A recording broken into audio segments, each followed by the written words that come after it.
Happy New Year, good people. Happy New Year. We made it to 2022. We did that crossover. Thank God. Well, this is my first video for the year. I was quite busy coming to the end of 2021. I have a new job, as I mentioned before, and I'm very thankful for that. And it's a lot of training, so I've been busy with that and have had limited time with catching up with my shows. However, I did get a chance to catch up with Salt Lake City, the Real Housewives of Salt Lake City, which is my favorite Real Housewives franchise at the moment. Like this Real Housewives of Salt Lake City is so entertaining. I love everything. All the cast members, they fit perfectly in. Everything about the scenery, about everything the production is doing, the editing is just like this is TV for me. I'm such a TV person. Like I love it. Love it, love it, love it. And it's all the storylines are interesting. Especially with Jen Shaw, we know that she was indicted for, I don't know if that's the right word. Everything I'm saying is allegedly, and I'm only going by what I see on the show and what I've been seeing on social media and in the news. So everything is alleged, okay? But on the show, prior to this particular episode, we saw that Jen was that the feds came for her. So it's like she has some type of telemarketing scheme going on. So fast forward to this current episode, the last episode, she's trying to put on a good look. She had her mom to come over, and she's trying to eat some humble pie, or maybe bake us a humble pie, I would say, because she's in the house with her mom talking about how her mom is going to help her out by giving up her retirement and selling her properties. And I'm like, girl, Jen, whatever your mom have, and I'm not trying to take away from your mom, but 9 times out of 10, if you are the crook that the feds are trying to make you out to be, then you more than likely gave your mom money. And this is the money she probably has in her retirement. Like maybe she upped her retirement because you was paying everything for her, and maybe you even bought the properties that you are alleging she's selling so she can give money towards your attorney fees. She said something about her mom was going to give up $1 million, which is really great. And I feel, that if a mother has a great relationship with her daughter and her daughter's in trouble, that she would do that.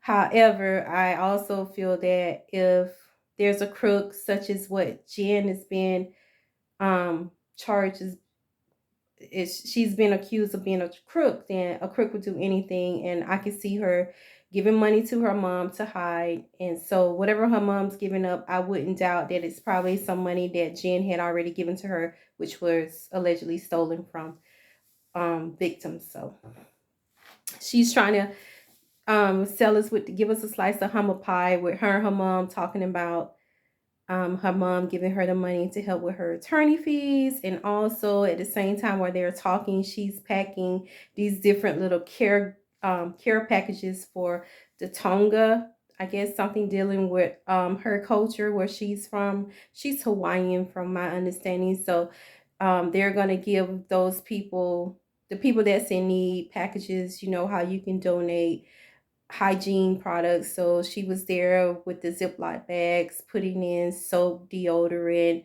toothbrushes, toothpaste, that good stuff, which is great to do. However, it's just a show she's putting on for the camera, just to try to humble herself for a moment, I guess. So just for the camera time. So, um, okay, Jen, we see you. We see you, girl.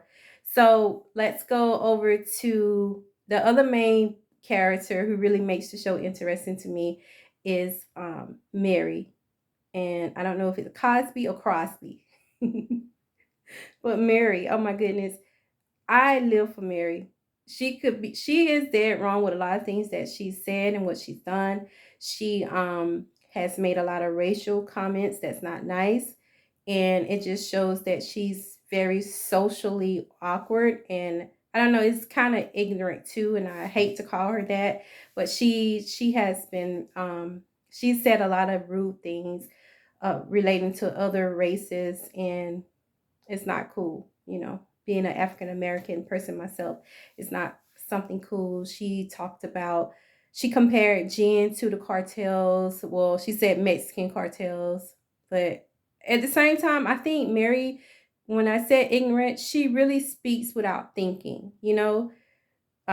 Maybe that's the first thing that popped up in her mind, to compare Jen was to the cartels, you know, with the helicopters coming and all that good stuff. Yeah, I am standing in my bathroom, guys. I'm taking a break from studying for my training, and I just wanted to recap with you guys. But anyway, so she's made some racial comments about that stuff, and she also made a comment an episode before about Jenny's eyes being slanted. Now, with that, I don't know, because I wouldn't say it, but I didn't think there was a problem with it. But, you know, that just goes to show that no matter how educated someone may be, I have a master's degree. However, there's still a lot that I can learn about other people's culture. Like I said, I would not say that. However, I feel that she just says whatever comes up, right? Which she has to work on it because that's not an excuse.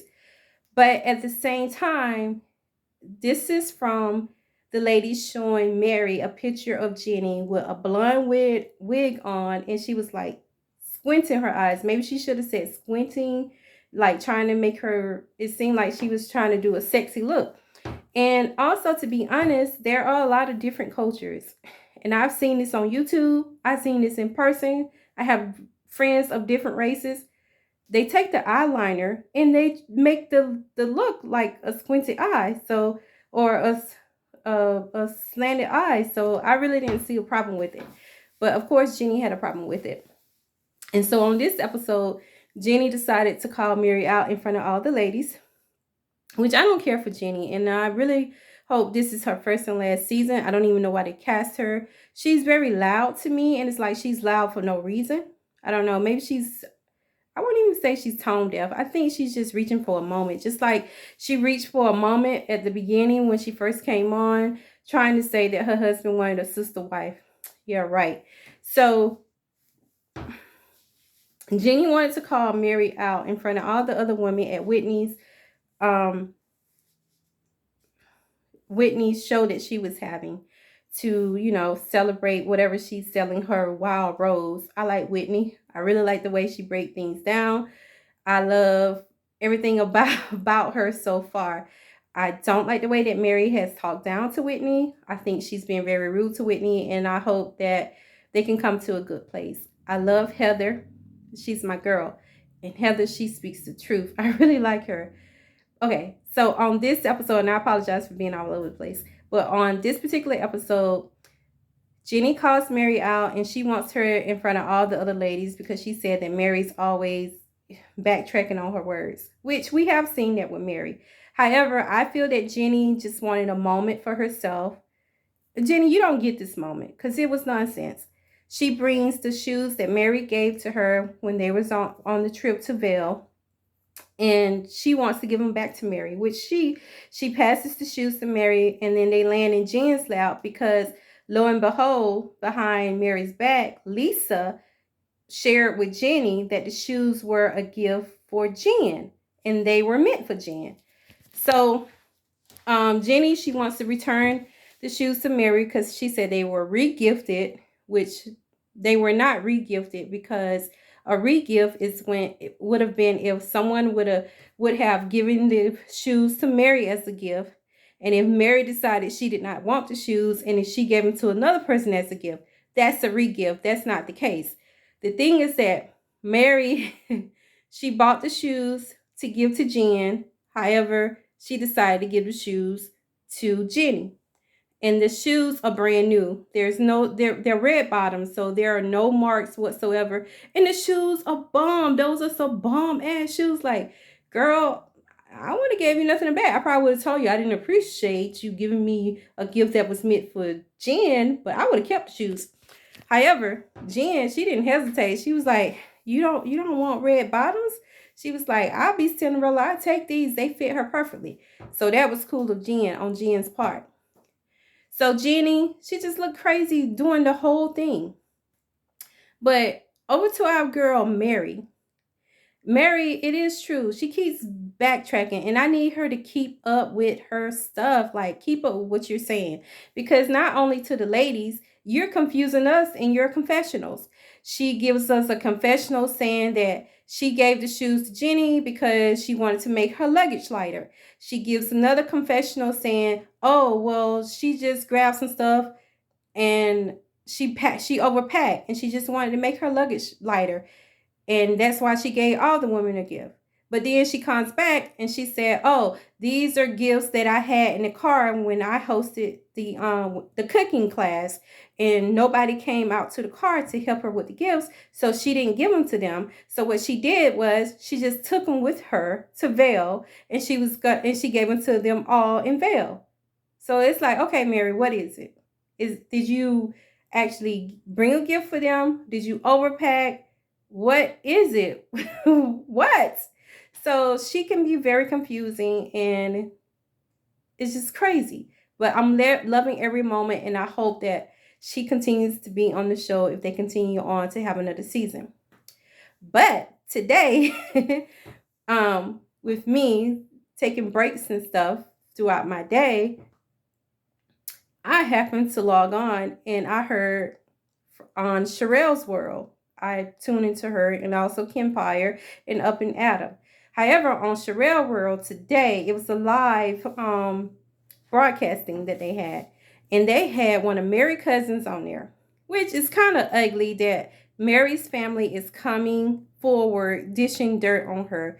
Like, okay, it's pretty low down, but it's really good for social media, and it's good for Bravo, but it's like really low down, and it's kind of sad too at the same moment because, as I mentioned, on African American, it's like our people can never stick together, and especially when it comes to families, somebody's always coming with something. So anyway, her cousin has came forward. His name is Dan, and he was spilling the tea on Mary. He was saying that Mary and the guy Cameron, that they had like a 3-year relationship. The guy that was on the show a few episodes back, and he ended up dying currently. Well, outside of the filming of the show, he died from a brain tumor. According to Dan, allegedly, he suffered from many tumors before. He had been a football player. However, Dan was stating that Mary and Cameron had a 3-year relationship. They used to mess around. And that it even came about that other people found out about it. And they even confessed to Bishop, and Bishop allowed them to sneak around. So it went on for a while. 3 years, that is a while. So that was like some juicy tea. Like, you have to tune in to Sherelle's World to like get some more.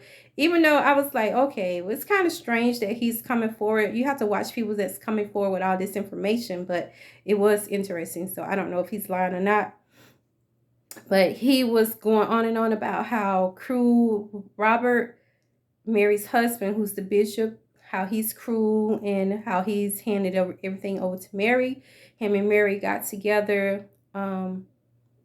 It was alleged that Mary and Robert were dating or whatever, or seeing each other prior to the grandmother dying, and then also that the grandmother mama, she had kicked Mary out of the church, and then after she passed, the bishop was kind of lonely and hurting or whatever, so that's when him and Mary start hanging out.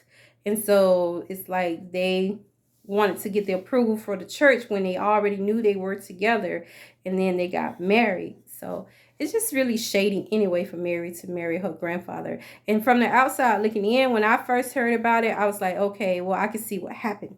So to me, it was like Mary saw a chance to get some money, and then especially with something that her grandmother had worked on. This was like her grandmother's inheritance, and according to them, there was not a will.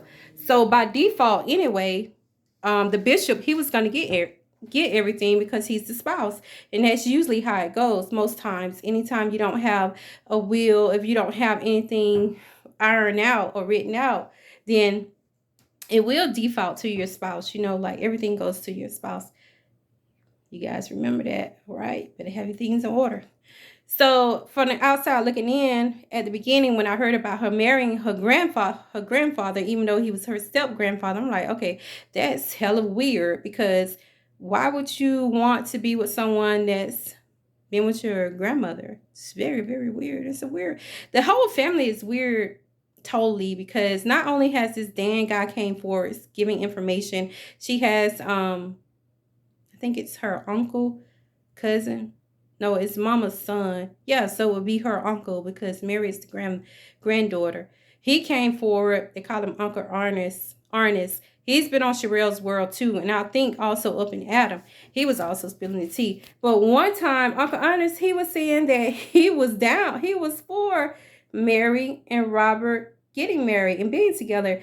And I almost want to say, well, I will say, I heard him state that it was not only him, but it was also Mary's mother. Like, everybody was in cahoots and agreeing to Mary marrying the bishop. And I guess because they wanted someone from mama's part of the family to still be entangled with the businesses that she had came about. Like, she had two churches, and according to them, she had some other businesses. They said a bank, but then Dan said that the bank belongs to someone else that was a business partner with the grandma. So I don't know, but it's just like a lot of drama going on. And Cameron was the guy who came forward on the show stating that Mary had him to refinance his house for $300,000, and he gave the church $300,000. So I was wondering, how could that be? Like, how can the church convince you to do something like that? But then again, if she was having an affair with this man, then yeah, I guess that's easy to do. If if he getting the cookies,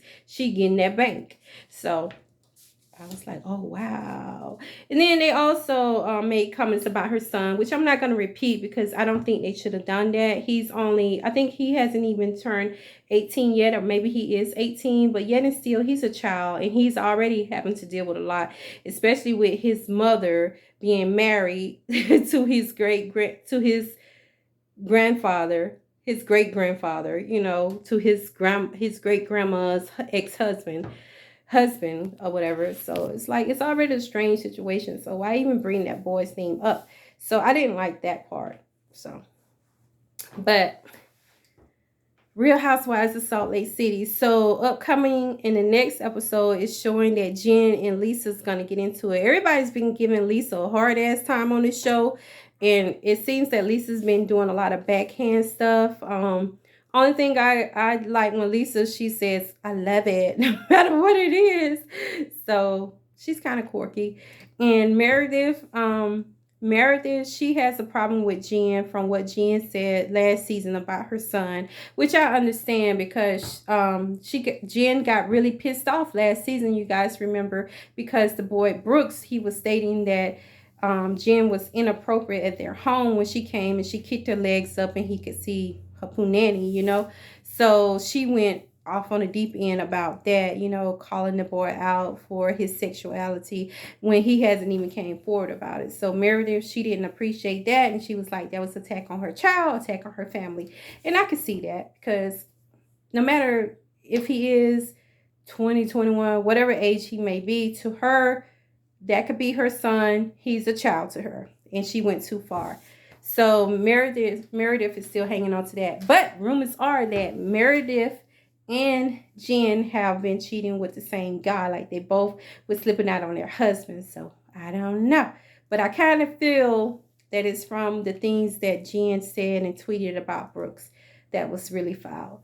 All right. Well, thank you guys so much for coming to my channel. There's so much more coming forward. And I will recap as much as I can.